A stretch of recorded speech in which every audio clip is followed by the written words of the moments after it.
अस्सलाम वालेकुम फ्रेंड्स, कैसे हैं आप सब। उम्मीद करता हूँ खैरियत से होंगे। आईटी वर्ल्ड की जानिब से एक बार फिर आपकी खिदमत में हाजिर हूँ एक नई वीडियो के साथ। फ्रेंड्स, आज की वीडियो जो मैं बनाने जा रहा हूँ वो मैं बात करूँगा केचप टेली शीट को हम कैसे फिल करेंगे, और इसके साथ साथ इस पर भी बात करूँगा कि उसके बाद हम एनालिसिस करके अपना डेली का डेटा उससे कैसे निकालेंगे। आसान तरीका बताऊँगा ताकि रिपोर्ट बनानी आसान हो, आपसे उसमें गलती ना हो। तो वीडियो स्टार्ट करते हैं। वीडियो स्टार्ट करने से पहले एक रिक्वेस्ट है, काइंडली वीडियो को लाइक शेयर कर दिया करें। जितना ज़्यादा शेयर करेंगे इतना ज़्यादा कम टाइम में ज़्यादा लोग इससे फ़ायदा उठा सकेंगे। साथ साथ चैनल को सब्सक्राइब लाजमी करें ताकि जो भी नई वीडियो मैं अपलोड करूं उसका नोटिफिकेशन आपको जल्द अज जल्द मिले। वीडियो स्टार्ट करते हैं। आऊँगा मैं टेली शीट पे। सबसे पहले आपको मैं बताऊँ कि टेली शीट पहले केचप की टेली शीट आती थी एक, अब आती हैं दो, मतलब डे 4 के लिए अलहदा, डे 5 के लिए अलहदा। ठीक है जी, तो ये बात याद रख लें। पहले हम एक टेली शीट पे दोनों दिनों का काम करते थे, अब हम अलहदा अलहदा दोनों दिनों का काम अलहदा अलहदा टेली शीट पे करेंगे। स्टार्ट करते हैं। सबसे पहले आपने यहाँ पे मुहिम का नाम, SNID NID जो भी है वो टिक कर लेंगे। ये काम एरिया इंचार्ज का है वो करेगा। उसके बाद ये डेटा सारा वो फिल कर लेगा कि एरिया इंचार्ज की डिटेल, इलाके की डिटेल, सारा कुछ वो फिल कर लेगा। इसके बाद जी आ जाते हैं जी पहले कॉलम पे। पहले कॉलम में हम ये जो एरिया है जो मैंने सेलेक्ट किया है, इसमें वो बच्चे हम डे 4 पे टिक करके शो करेंगे जो कि हमारे टारगेट के अलावा हैं। टारगेट हमारा केचप का होता है जी NA रिफ्यूज़ल बच्चे। इसके अलावा जो भी बच्चा मिले हमें, क्योंकि हमारी जिम्मेदारी है कि हर बच्चे को 2 कतरे लाजमी पिलाने हैं, तो उसका इंदराज हम यहाँ करेंगे। इसमें सबसे पहले आ जाते हैं मेहमान। तो मेहमानों के इंदराज का तरीका सिंपल ये है कि यहाँ पे जितने गेस्ट आपने वैक्सीनेट किए उसके उतने टिक कर लें। लेकिन इसमें एक प्लस टिप आपको ये दूं कि जिस घर में भी आप बच्चे को वैक्सीनेट करें, टिक के साथ उसका हाउस नंबर भी लिख दें, क्योंकि आप जब हाउस नंबर लिखेंगे तो आपका मॉनिटर है या UCO में है, एरिया इंचार्ज है, उसको पता चल जाएगा कि टीम ने बहुत अच्छा काम किया है, हर चीज़ को वो नोट कर रही है। ठीक है जी, तो ये एक अच्छी प्रैक्टिस है। इसके साथ हाउस नंबर पे टिक कर लिया करें। साथ साथ वैक्सीन कैलकुलेशन में भी आपको पता चल जाता है कि किस घर तक मेरी कितनी वैक्सीनेशन कैलकुलेशन लगी है, उस हिसाब से आपकी वेस्टेज का भी पता चल जाता है। इसके बाद आ जाते हैं जी ऐसे बच्चे जो टेली शीट की पोस्ट पर मौजूद नहीं, नई पैदाइश हैं या घर से बाहर मिले, मतलब स्ट्रीट चिल्ड्रन। ठीक है जी, तो इस कॉलम के लिखने से पहले आपको कुछ बातें बताऊं। देखिए, हमारे पास 3 दिन होते हैं एक्टिव कैंपेन के, 2 दिन होते हैं हमारे पास केचप्स के। तो इन 5 दिनों में हमारे पास फुल चांस होता है, हमें कोशिश करनी चाहिए कोई बच्चा हमसे रह ना जाए, क्योंकि इसके बाद अगर फील्ड में आप दौरान PCM LQS वैक्सीन लेके जाते हैं तो वो एक अच्छी बात नहीं समझी जाती। वो एक गलत तासर देता है कि ये लोग अब अपनी गलती छुपाने के लिए अब काम कर रहे हैं। तो टीम को इजाज़त नहीं है कैंपेन के बाद फील्ड में जाने की। तो बेहतर ये है कि इन 5 दिनों में अपना काम फुल करें, अच्छी तरीके से करें, ताकि आपसे कोई बच्चा रहे नहीं। तो इस बात से न डरें कि केचप के दिन मैंने एक बच्चा ऐसे एंटर कर दिया है कि जो मुझसे रह गया था। अब अगर मैं यहाँ पे टिक करता हूँ तो एरिया इंचार्ज UCO में मुझसे पूछेगा, आप पूछ ले, कोई मसला नहीं, लेकिन अगर ये बच्चा आपसे रह गया है, किसी और के हाथ आ गया है, तो वो एक मसले की बात है। तो इसमें भी आपने सिंपल देखें, ऐसा बच्चा जो टेली शीट की पोस्ट पे ना हो, मतलब एक घर में आप गए थे, वो लाख था, आपने उसको NA में नहीं लिया था, वो उसमें बच्चा निकल आता है। ऐसा बच्चा, एक घर है, आप गए हैं उसमें, वो NA था लेकिन ये आपको पता नहीं, या डेटा आपको सही नहीं मिला था घर से, या IPC का मसला था, कुछ मसला भी था, आपसे वो बच्चा रह गया है, तो उसको यहाँ पे टिक कर लें। ठीक है जी।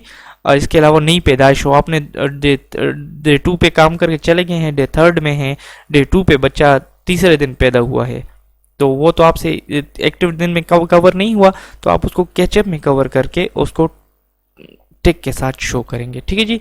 इसके अलावा जो स्ट्रीट चिल्ड्रन है उसे भी आप इस कॉलम में टिक करके शो करेंगे। सिर्फ वही बात कि जब भी आप यहाँ टिक करें तो सबसे पहले टिक के साथ हाउस नंबर लिखें, और इस कॉलम वाले जो बच्चे हैं या दोनों जो हैं गेस्ट और ये दोनों, इसको इनके नाम बाकायदा अपने पास एक वाइट पेज पे लिखें, ताकि कल को कोई मॉनिटर पूछे कि ये बच्चा कौन सा था, तो आप उसको डिफेंड कर सकें और आपके पास उसका नाम, उसके एड्रेस, उसके वालिद का नाम, उम्र लिखी हुई हो। आखिर में जितने बच्चे आपने वैक्सीनेट किए उनको यहाँ पे आप टोटल कर देंगे। मैंने एक एक टिक किया है तो मैं सिंपल यहाँ पे एक एक लिख लूँगा। ये तो ये बच्चे हो गए। अब आते हैं नेक्स्ट बच्चों पे, जो हमारा टारगेट है आज का। टारगेट से याद आया, आप ये हमेशा याद रखें, केचप में आपका target zero house, lakh house, NA house, refusal house, ये सब आपका टारगेट है। आजकल एक्टिविटी हो रही है स्वीप की, तो वो तो आपके डिस्ट्रिक्ट पे है। अगर वो कहते हैं स्वीप है तो आपने सारे घर स्वीप करने हैं, सब घरों को आपने विजिट करना है।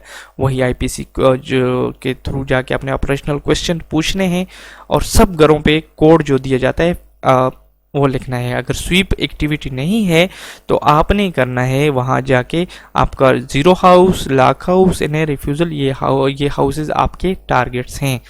तो इन कॉलम्स में आप सुबह जब जाएंगे तो एरिया इंचार्ज आपको पहले से आपको एक टारगेट देगा कि आपके पास 2 छोटे बच्चे इन्हें रह गए थे, 10 बड़े बच्चे रह गए थे, एक इनकारी बच्चा रह गया था छोटा, और 5 बड़े इनकारी बच्चे रह गए थे। ठीक है जी, ये देखें, इनको यहाँ पे टोटल कर देते हैं 3 और 15। इस पे समझे, ये एरिया इंचार्ज आपको सुबह जाने से पहले फिल करके देगा कि आपका आज का टारगेट जो 3 दिनों में आपने रिपोर्टिंग की है उसके हिसाब से 2 छोटे बच्चे इन्हें रह गए हैं, 10 बड़े इन्हें रह गए हैं, ये इन्हें वाला कॉलम है, और एक छोटा इनकारी रह गया है और 5 बड़े इनकारी बच्चे, रिफ्यूज़ल बच्चे रह गए हैं। फिर इनको इस तरह टोटल करके 3 और इनको 15। तो आज ये डे 4 का आपका टारगेट है। अब आते हैं कवरेज पे और इन कॉलम को फिल कैसे करेंगे। आप हर घर पे जाके इन कॉलम को फिल नहीं कर सकते। तरीका ये होगा कि आप जिस एनए घर पे जाएंगे, अगर वो एनए है या रिफ्यूज़ल है, अगर वो कवर हो गया तो ठीक है, वहाँ हम टेली शीट, अगर मैं आपको टेली शीट दिखाऊँ रूटीन जो उसकी होती है कैंपेन की, अगर देखें ये डे फर्स्ट की टेली शीट है, मिसाल के तौर पे मेरे पास बैक साइड है, इधर ये बच्चा रहता था मुझसे, ठीक है जी, तो मैं यहाँ केचप के डे फर्स्ट की डेट डाल दूंगा तो ये बच्चा कवर हो गया है। आपने यहाँ पे डेट डालनी है, ठीक है जी। यहाँ पे वापस आते हैं केचप टेली शीट पे, आपने जिस बच्चे को कवर कर लिया उसके सामने डेट डाल दी, वो कवर हो गया। जो बच्चा कवर नहीं हुआ वो केचप टेली शीट के बैक साइड पे आप उसका नाम, उम्र, वालिद का नाम, मुकम्मल पता, वैक्सीन न देने की वजह और ये सारी डिटेल फिल करेंगे। याद रखें जो डिटेल आपने वहाँ लिखी है वही डिटेल यहाँ पे होनी चाहिए। हमारी टीम्स ये गलती कर लेती हैं कि वहाँ उम्र 3 साल होती है, यहाँ 1 साल लिख देते हैं, यहाँ 11 माह लिख देते हैं, डिफरेंस होता है, तो रिपोर्ट में बड़े मसाइल पेश आते हैं। तो आपने सेम टू सेम वही डेटा यहाँ पे सही तरीके से, साफ तरीके से लिखना है। ये बैक साइड पे मैं बाद में बात करता हूँ, पहले सिर्फ डेटे पे बात करते हैं। तो आप गए, जिस घर में बच्चा वैक्सीनेट हो गया वैक्सीनेट कर दिया, जो रह गया उसको आपने केचप टेली शीट के बैक साइड पे लिख दिया।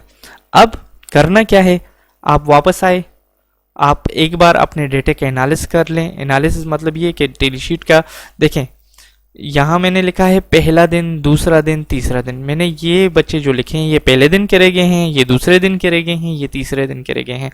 मैं पहले दिन की टेली शीट का बैक साइड का एनालिसिस करूंगा, हाँ यही 2 बच्चे मुझसे रह गए हैं, अगर यही 2 हैं तो मेरा डेटा ठीक है। फिर इस तरह डे 2, डे 3, तो आप इस चीज़ को यकीनी बनाएंगे कि जो बच्चे आपसे स्टिल रह गए हैं ये वाले ही हैं, इससे ज़्यादा कोई बच्चा मुझसे नहीं गया। अगर रह गया है तो इसमें दोबारा वो एंटर कर दें। जब आपको ये बात यकीनी हो गई कि मेरा डेटा ठीक है, तो आपने अब सिंपल डेटे में क्या करना है अब आपको समझाता हूँ, ठीक है जी। आप आएंगे बैक साइड पे, आप गिनेंगे मेरे पास आज एनए कितने रह गए हैं, डे 4 पे मेरे पास एनए कितने रह गए हैं। तो मैं इसमें से काउंट करूंगा कि सबसे पहले एनए देखें जी, 1 एनए, दूसरा एनए, तीसरा एनए, ठीक है। 3 एनए बच्चे, 4 टोटल रह गए हैं जिसमें से 3 एनए हैं। एनए तो मैंने काउंट कर लिए, अब एनए में से मैं इनकी एज देखूंगा, कोई छोटा बच्चा एनए में है कि नहीं है। ये भी बड़ा है, ये भी बड़ा है, ये भी बड़ा है, मतलब 1 से 5 साल तक है, 1 साल से छोटा कोई नहीं है। तो मेरे पास एनए बच्चे 3 ही हैं और उनकी उम्र साल से बड़ी है। जो स्टिल बच्चे रह गए हैं उसको मैं डे 5 के टारगेट में लिख लूंगा। छोटे बच्चे मेरे पास एनए नहीं है और बड़े कितने हैं जी, 3, ये लिख लिया। अब इसी तरह मैं रिफ्यूजल देखूंगा, आज मेरा 6 टारगेट था, मैं बैक साइड पे आया, रिफ्यूजल मेरे पास 1 ही बचा हुआ है और उसकी उम्र है 1 माह, मतलब 1 साल से कम है।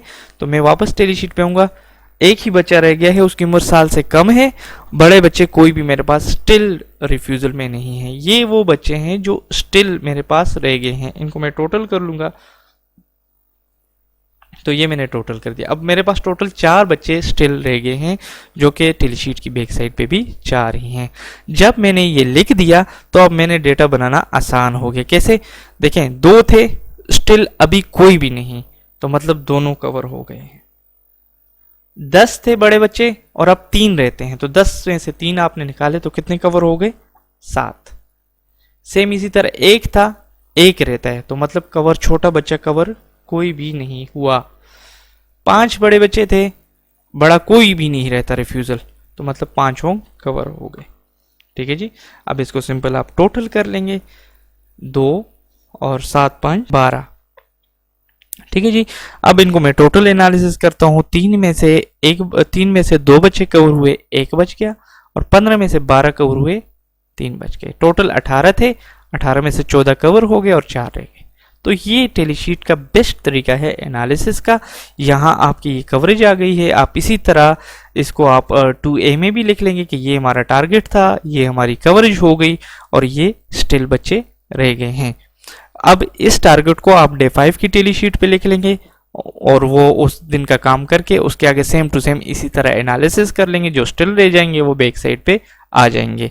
तो ये तो थी टेलीशीट हमारी फ्रंट साइड। इसके अलावा यहाँ वैक्सीन की कैलकुलेशन वगैरह है, विटामिन ए की कैलकुलेशन है, यहाँ एरिया इंचार्ज और उनकी सिग्नेचर्स हैं। तो इस पर ज़्यादा टाइम ज़ाया नहीं करते, आते हैं बैक साइड पे। अब आते हैं जी बैक साइड पे। बैक साइड पे सबसे पहले आपने डे वाइज लिखना है, क्योंकि डे वाइज डेटा बाज औकात हमें डीपीसीआर वाले, डिस्ट्रिक्ट वाले हमसे मांगते हैं कि डे फर्स्ट पे कितने रहते हैं। स्पेशली हमारा जब माइक्रो प्लान बनता है तो उसमें भी डे वाइज मांगा होता है कि आपके पास डे 1 पे कितने रह गए थे, डे 2 पे कितने रह गए थे ऑपरेशनल प्लान में, और डे 3 पे। तो ये डे वाइज लिखने हैं आपने सिंपल। और दूसरा ये देखें, अगर NA है तो NA की वजह सही लिखनी है। ये नहीं लिखना नानी के घर गया है, मामू के घर गया है। यहाँ सिंपल आपने लिखना है कि किस इलाके को गया, कराची गया है, लाहौर गया है, यूसी के अंदर किसी गांव को गया है, या किसी दूसरी यूसी में गया है, जो भी है उस इलाके का आप नाम लिखेंगे। ठीक है जी। और अगर NA है तो ये कॉलम खाली रहेगा। अगर इनकारी है तो यहाँ पे ये देखें, अब दूसरे बच्चे पे आते हैं, ये इनकारी है, तो यहाँ मैंने लिखा है गलतफहमी। मतलब इनकार किस वजह से किया है? गलतफहमी की वजह से किया है, मजहबी वजह है, वो मजहबी वजह से नहीं दे रहा, वो डिमांडिंग है, बीमारी की वजह से नहीं दे रहा। तो जो भी वजह होगी आप यहाँ लिखेंगे। ये डेटा भी डिस्ट्रिक्ट बाज़ औक़ात आपसे मांग लेता है ताकि आप यहाँ लिख सकें। अगर बीमारी है तो साथ में लिख लें कौन सी बीमारी है। ठीक है जी।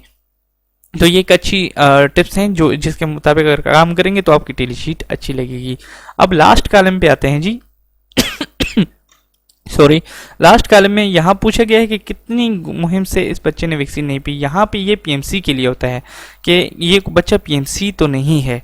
मतलब पीएमसी हम कहते हैं परसिस्टेंटली मिस चिल्ड्रन, मतलब 2 या 2 से ज़्यादा कैंपेन में जो बच्चा वैक्सीन पीने से रह गया हो उसकी डिटेल, उस बच्चे को हम पीएमसी बच्चा कहते हैं। ठीक है जी। तो पीएमसी में याद रखें NA भी आता है, रिफ्यूज़ल भी आता है। ये ना हो कि आप ये सोचें बस रिफ्यूज़ल पीएमसी होता है, NA भी रिफ्यूज़ल होता है, NA भी सॉरी पीएमसी हो सकता है, और रिफ्यूज़ल भी पीएमसी हो सकता है। तो ये इस बच्चे के सामने मैंने फर्स्ट लिखा कि ये पहली कैंपेन है, ये रिफ्यूज NA है, मतलब ये पीएमसी नहीं है। अब यहाँ मैंने पीएमसी लिखा है, आप लिख भी सकते हैं 3 कैंपेन 4 कैंपेन, लेकिन इतना किसी को याद नहीं होता। लेकिन अगर आपको याद है कि 2 कैंपेन हो गई हैं, 2 से ज़्यादा हो गई हैं कि इस बच्चे ने वैक्सीन नहीं पी, तो आप सिंपल यहाँ पे पीएमसी लिख ले। तो ये थी हमारी दोस्तों केचप की टेलीशीट। इसके अलावा अगर और टिप देना चाहूँ तो एक एक्स्ट्रा टिप ये है कि यहाँ पे आखिर में लिख लिया करें कि इन डिस्ट्रिक्ट कितने हैं, आउट डिस्ट्रिक्ट कितने हैं, इन यूसी कितने हैं, और साथ में लास्ट में लिख लें पीएमसीज कितने हैं। ये अच्छी टिप्स हैं, इन पे काम करें, आपकी टेलीशीट अच्छी लगेगी। दुआओं में याद रखें, किसी किस्म का भी क्वेश्चन हो आप मुझसे पूछ सकते हैं, नंबर मेरा स्क्रीन पे है। तब तक दुआओं में याद रखें। अल्लाह हाफिज़।